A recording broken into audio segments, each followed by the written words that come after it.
Hello guys, in today's video I'm gonna show you how to turn on side menu in topics on your account on Telegram, easy and quick.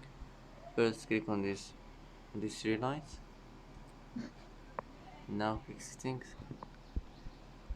click shot settings and click animations. There you'll find it side menu in topics, just click on it and it will be turned on, and that's it for today.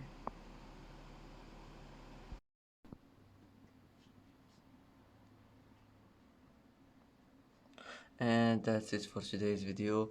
If you like this video, don't forget to like and don't forget to subscribe.